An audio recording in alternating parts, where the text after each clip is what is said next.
first memorial lecture, sponsored by Claire Hampson Fund, I am delighted to introduce you to Matija Strlic. Matija is a senior lecturer at the Center for Sustainable Heritage at University College London.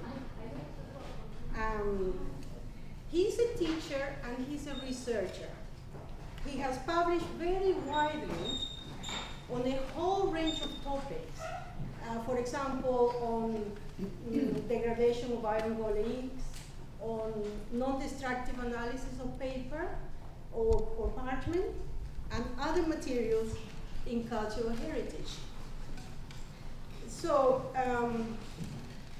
today he'll be talking about his scientific research on the smell of paper. And I'm very intrigued about this because it will be very interesting to compare what his scientific analysis can pick up from the smell of paper and what we can pick up from our direct professional experience. So, Matija.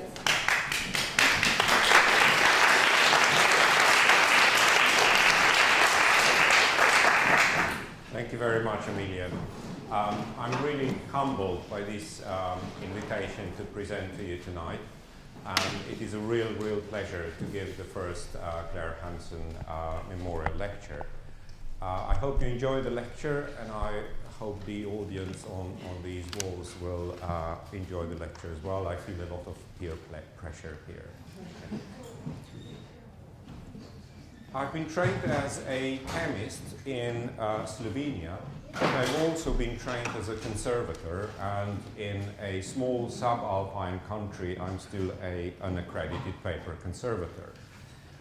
This presentation today will be based on a lot of the research I've done recently with many colleagues here at UCL Center for Sustainable Heritage, but also elsewhere in the UK. For example, a lot of the research I've recently done was in collaboration with the National Archives in Kew, but also in collaboration with the National Archives in the Netherlands and with various institutions, including English Heritage, including the University of East Anglia. And a lot of this research wouldn't be possible at all without collaboration and keen research of the PhD students I've had the pleasure to supervise. As a trained chemist, I need to show at least one formula. I hope you'll excuse me. And I'll show a couple of plots as well.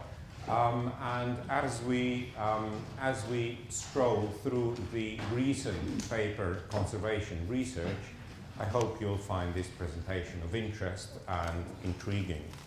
And I promise it won't be too long, so that the more interesting part of tonight, i.e. the AGM,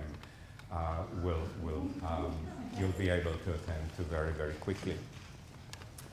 I'll be talking about cellulose, which is, of course, the most important structural component of paper. And we know that cellulose degrades due to acid-catalyzed hydrolysis reasonably rapidly. We know that, the degradation reaction is a fairly simple one, and it is catalyzed by acidity, and in this reaction water is consumed.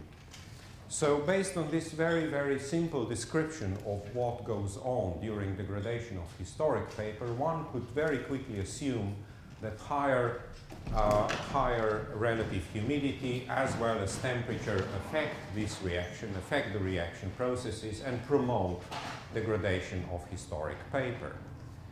Now, until recently, however, it hasn't been really quite understood quite well to what extent these reactions are promoted, and we didn't really quite understand well how the interesting and sweet smell of paper is produced during these reactions, and we also didn't know whether smell carries any information about the degradation process. So this is going to be the topic of my talk, i.e. whether and how the compounds we sense in the smell of paper, in the typical smell of paper, carry any information about the degradation process, and whether they can be used for either characterization or perhaps even identification of historic paper, because, as you probably well know, different papers smell differently. That acidity affects degradation of paper has been known for more than 100 years, almost 130 years now. And very early in the research, in the research into degradation of historic paper, it has been realized that acidity in paper can be counteracted by immersion of acidic paper into alkaline solutions, the typical deacidification process as we know today. In these very early processes, some of which were patented, for example, the earliest patent for paper stabilization was published as early in 1936. In these early processes, the typical solution of lime would be used, so calcium hydroxide, or even barium hydroxide, which has been used for deacidification into the 60s and 70s in many parts of the world. Later discontinued because of the toxicity of barium compounds, but also because of its depilating properties, I understand. Deacidification is today still performed not only on small scale, but on large scale as well, on mass scale, and several large mass deacidification plants exist. Whether or not they or to what extent they are effective has been researched in many large international projects. However, it is still not well known, or until recently it hasn't been well known whether, or rather what the cost benefit of such deacidification processes is. Therefore, in a piece of very recent research just completed here in the UK, in the frame of a project called Collections Demography, we compared the chemical stability of deacidified paper and of various types of paper produced throughout the history of Western papermaking, and we measured, and we determined the rate of degradation of these papers at various temperatures and relative humidities. So we can compare the rate of degradation of paper before and after deacidification. This very simple plot tells us at what points the durability of paper will be the same. And these points link points of pH and relative humidity where the rate of degradation is expected to be equal. These points or these lines are so-called isotherms. Those of you who have done preventive conservation will know this term fairly well. Now, the reason why this plot is so interesting is because, for example, it tells me that at typical conditions of 50% relative humidity and 20% centigrade, so a typical reading room, if you like, my paper at pH 4, which is a typical acidic paper produced, say, in early 1900s, if I deacidify this paper and change its pH from 4 to, let's say, approximately 8, so by using calcium hydroxide, I will achieve a stabilization factor of about 10, meaning that a conservation procedure based on deacidification will lead to a 10-fold lifetime of this particular piece of paper. So using this plot, it is possible to evaluate the cost benefit of a typical conservation intervention. However, we still, even if we do such conservation interventions, in libraries and archives, paper will continue to be used, hopefully. And if it is used, it is not only chemical degradation which contributes to decay and degradation of paper, but it is also wear and tear which contributes to loss of material. And we know that during use of paper, tears and missing pieces may accumulate. However, until recently again, we didn't really quite know how quickly this happens. So in a typical library or archival situation, we, as conservators, we know that more brittle papers will accumulate tears and missing pieces faster, but to what extent faster, we didn't really quite know until we've done a piece of research with a number of volunteers at UCL who, for 9 consecutive weekends last November and December, turned pages of 30 sample books and 30 sample archival folders, and another researcher was counting tears and missing pieces every Monday, Tuesday, and Wednesday. This piece of research was actually quite important because not only we now know how quickly tears and missing pieces accumulate, but we also know at which point brittleness of paper significantly contributes to this accumulation. And it turns out that that paper becomes particularly that paper accumulates tears and missing pieces, or mechanical degradation, if you like, at a crucial point of its degree of polymerization of approximately 300. Degree of polymerization is the chemical parameter which describes the length of cellulose macromolecules in a typical cellulosic fiber. Again, the compound which is in our historic paper. During degradation, during chemical degradation of historic paper, the degree of polymerization slowly decreases with time. For acidic paper, this happens in a matter of several hundreds of years. For rack paper and contemporary alkaline paper, this may happen in a matter of several thousands of years. However, the time will come when paper will become so brittle that turning pages will lead to loss of material, and this is where libraries and archives might start to limit general access to paper-based collections.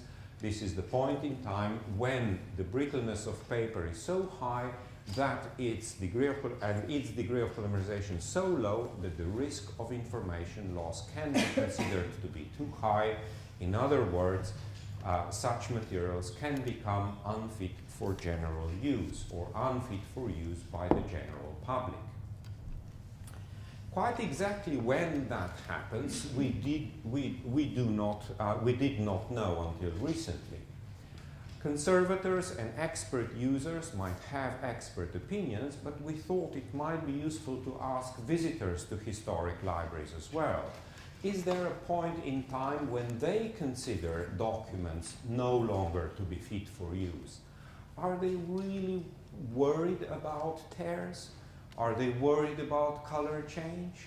Or are they only really worried about missing pieces? We presented 17 differently distressed paper samples, manuscripts, and by distress I mean that they had larger or smaller tears, larger or smaller missing pieces, and they were discolored to different extent as well. So typical degradation processes that would be seen in a library or archival situation. And we asked 333 volunteers to rank these papers according to whether or not they thought the papers were fit for use. Some of them they graded excellent, others they graded or marked as unfit according to the criteria they developed themselves. These 333 users came from the National Archives here in the UK, from the Library of Congress in Washington, as well as from the exhibition rooms both in Washington and in the UK. The results were such, very, very interesting actually, but they told us very, very clearly that visitors or users of historic libraries and archives do not really worry too much, or rather almost not at all, about discoloration. They don't really worry too much about tears. they only really worry, they only really start worrying when text goes missing. This is a very obvious result, perhaps, but to me as a researcher, this means that several degradation processes leading to discoloration perhaps matter less in a typical library or archival environment. On the other hand, this also tells me that at the point in time when paper becomes very brittle because of the low degree of polymerization, so as its dP approaches 300, I might evaluate the risk of that happening as too high for this particular paper to be used in a general reading room by a general reader. So based on this research, we were able to define the point in time when a piece of archival or library paper should perhaps no longer be used in a general reading room, but only under perhaps supervision. If that is the point in time at which we could perhaps consider that piece of paper no longer fit for the purpose of general access, I can now, on the basis of my chemical knowledge of paper degradation, calculate the time or model the time which will take for paper of particular acidity and of particular starting dP to degrade to the point when its risk of developing large missing pieces and text becomes too high. These plots we now call isochromes. These are plots linking points of equal relative humidity and temperature at which paper lifetime is assumed to be the same. And by paper lifetime, I mean the time that will take until paper becomes so brittle that it can no longer be used in conditions of general access. This is a typical isochrone plot for acidic paper, pH 5 and starting degree of polymerization fairly low, so we might be talking a typical piece of paper from the 1920s. And we see that it will happily survive in the typical British average annual temperature, which is around 12 degrees, for about 1,000 years at 50% relative humidity, or about 500 years if the relative humidity is a bit higher than that. However, we also see that preservation conditions such as lower relative humidity and lower temperature will generally lead to longer expected lifetimes, but we also see that at conditions that are generally there in reading rooms, for example 20 degrees and perhaps 50% relative humidity, such paper is no longer expected to survive even 500 years. Whether or not this is worrisome, it is difficult to say. There is a lot of discussion taking place currently, whether such short or long projected lifetimes should be, whether or not such projected lifetimes we should worry about. It is generally thought that a lifetime of approximately 500 years is considered to be suitable for general collections. Again, this is based on a number of different paper types, on a number of different degradation experiments.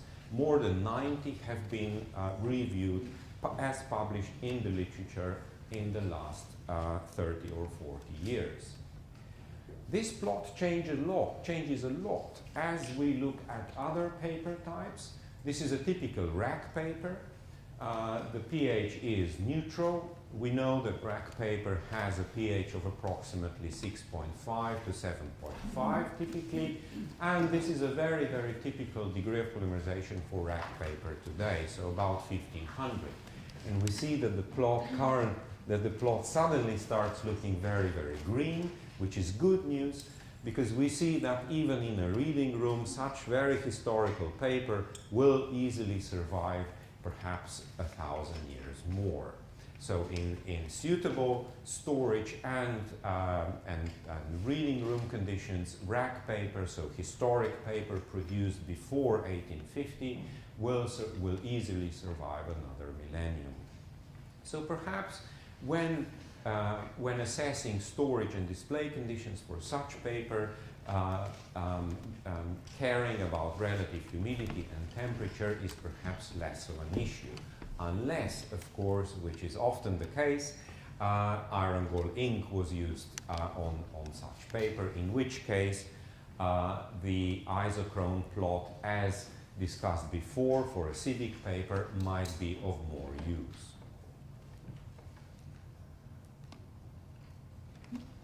So how does this relate to paper smell?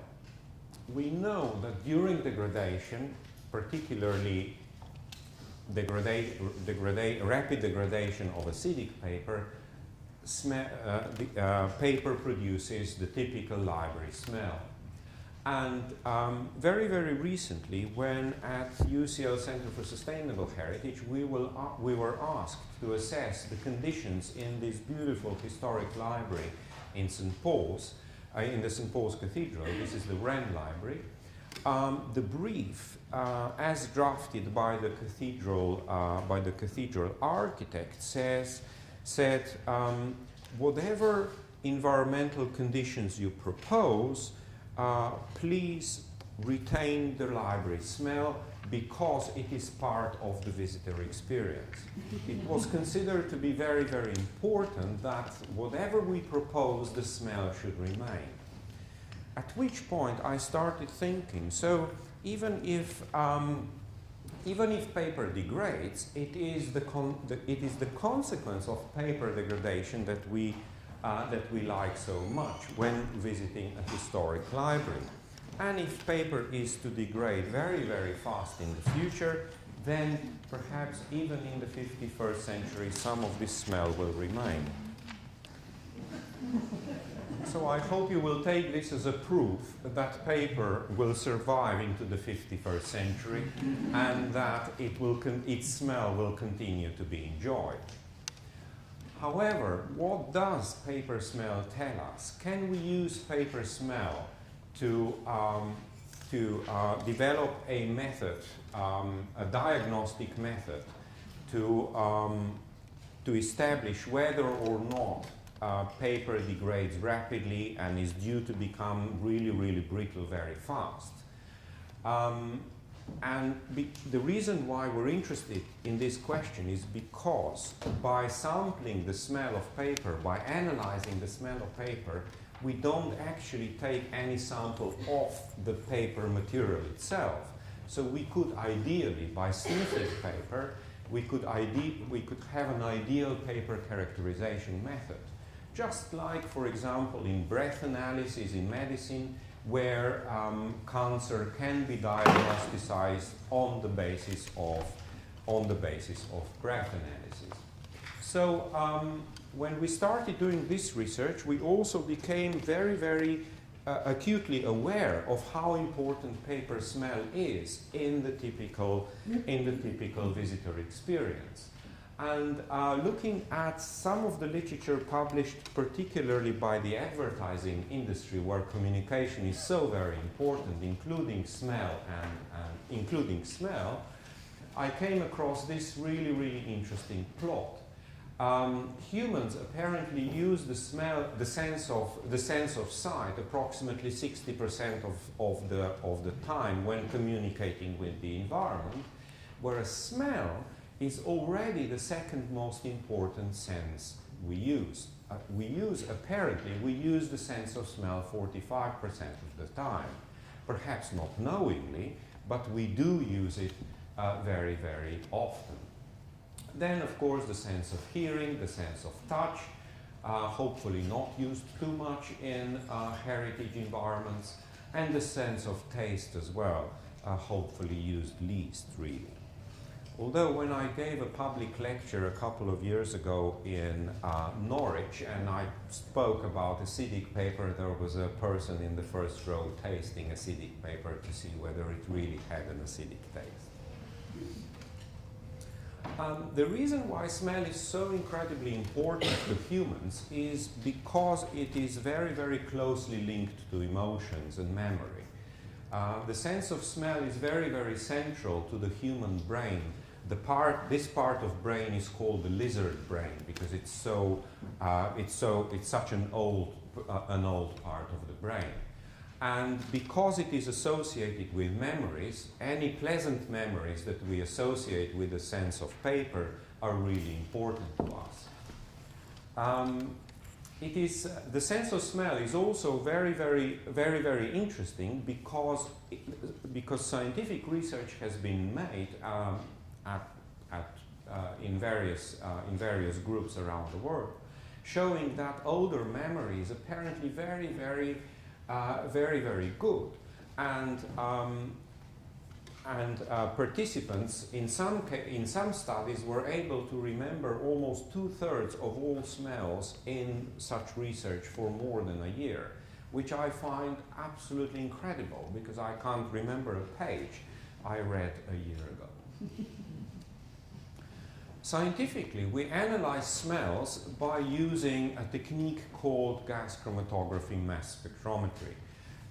This is a typical laboratory instrument. We sample the smell using a syringe typically, and we inject the smell into this particular instrument where smell components are then separated and analyzed individually. And we obtain a trace, a so-called fingerprint of the smell, which we can analyze. We know what compounds are contained and approximately in what concentrations as well. Please use this slide as a visual clue for a trick question at the end of this talk. And these are the typical traces we call chromatograms. We see that this is a typical trace for pure cellulose, filter paper if you like. You see that it doesn't emit a lot of compounds, and those that are emitted in very, very low concentrations. Each of these small peaks represents an individual compound, and the higher it is, the more of that compound is in the smell of that paper. This is a typical historic paper. We see that it contains quite a few compounds, and this is a typical historic paper that contains lignin. Again, it contains a lot of compounds and in much higher concentrations than pure cellulose or even deacidified paper. We also see that the patterns are quite similar. We see that most of our paper samples contain formic acid. Most will emit acetic acid as well, or the typical vinegar smell if you like. Some will emit short-chain aldehydes, for example, pentanal, hexanal, furfural as well. Furfural is the typical indicator of acidic paper, and several other so-called volatile organic compounds. These are quite interesting because these can be associated with particular paper smells.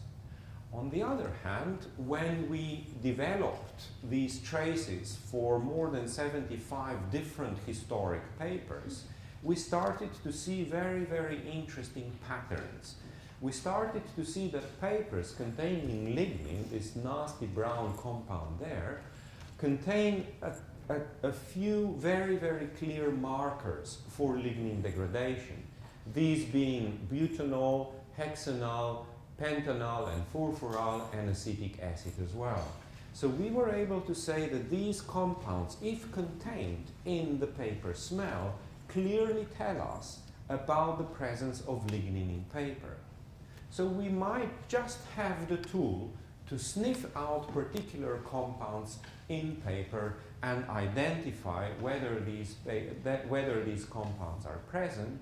And as it happens, we can also tell on the basis of smell whether paper has been rosin-sized or not, whether it is acidic or not. So these are typical degradation markers for lignin. We also know what the general degradation markers are for paper, for historic paper more generally. And we see that the two most important markers are emission of acetic acid and emission of certain compounds that are associated with rosin in paper. In other words, papers containing rosin, as we all know, degrade much faster than papers not containing this compound. This is common conservation knowledge, but what is important here is that we can recognize fairly rapidly which papers contain more rosin or less rosin and are hence more or less stable by not taking a single sample from such paper sheets. So we've identified the most important degradation markers, but what has that to do with the smell of paper? Well, we've identified vanillin. We know that vanillin smells of vanilla. We've identified short-chain aldehydes, and we know that these smell of hay.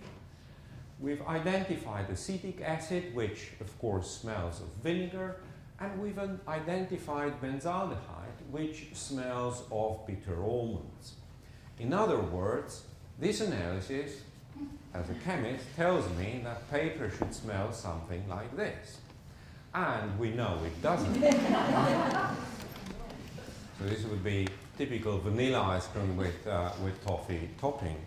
The reason why there is a parallel with paper smell is because vanillin in vanilla ice cream is a typical degradation product of lignin containing paper.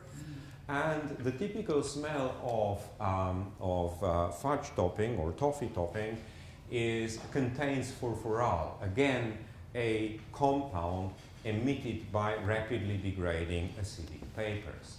Of course, smells are not only about individual compounds, but also about their concentration and about the ratios of different compounds. So we know that historic paper doesn't smell like vanilla ice cream at all.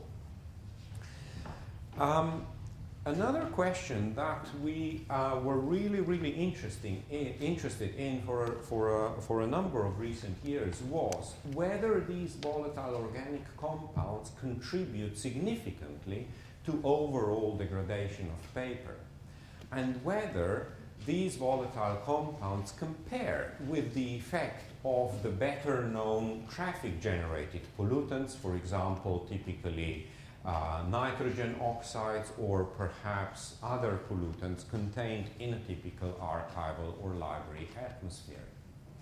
In this particular case, we see that compounds emitted by iron gall ink have led to a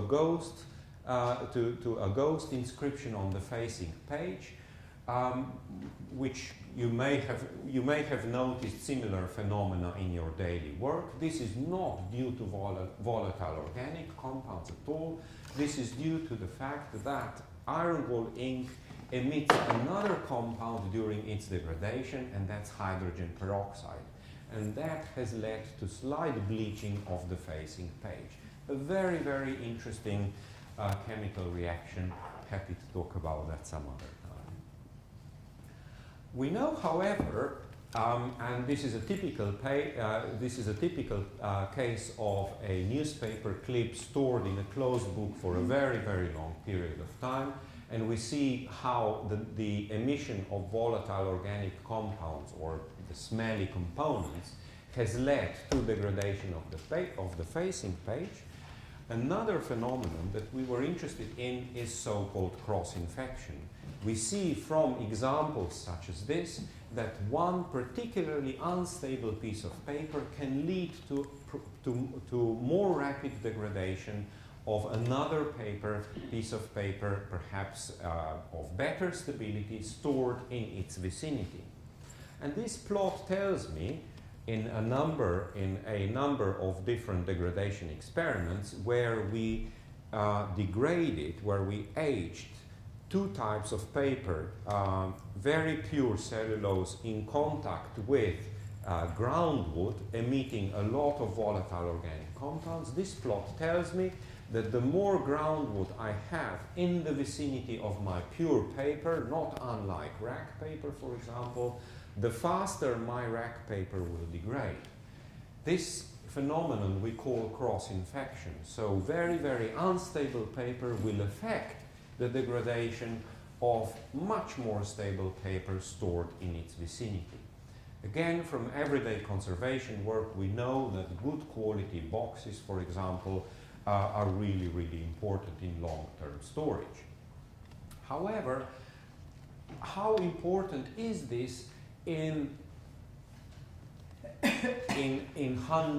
is this really significant during lifetimes measured for hundreds, if not thousands of years?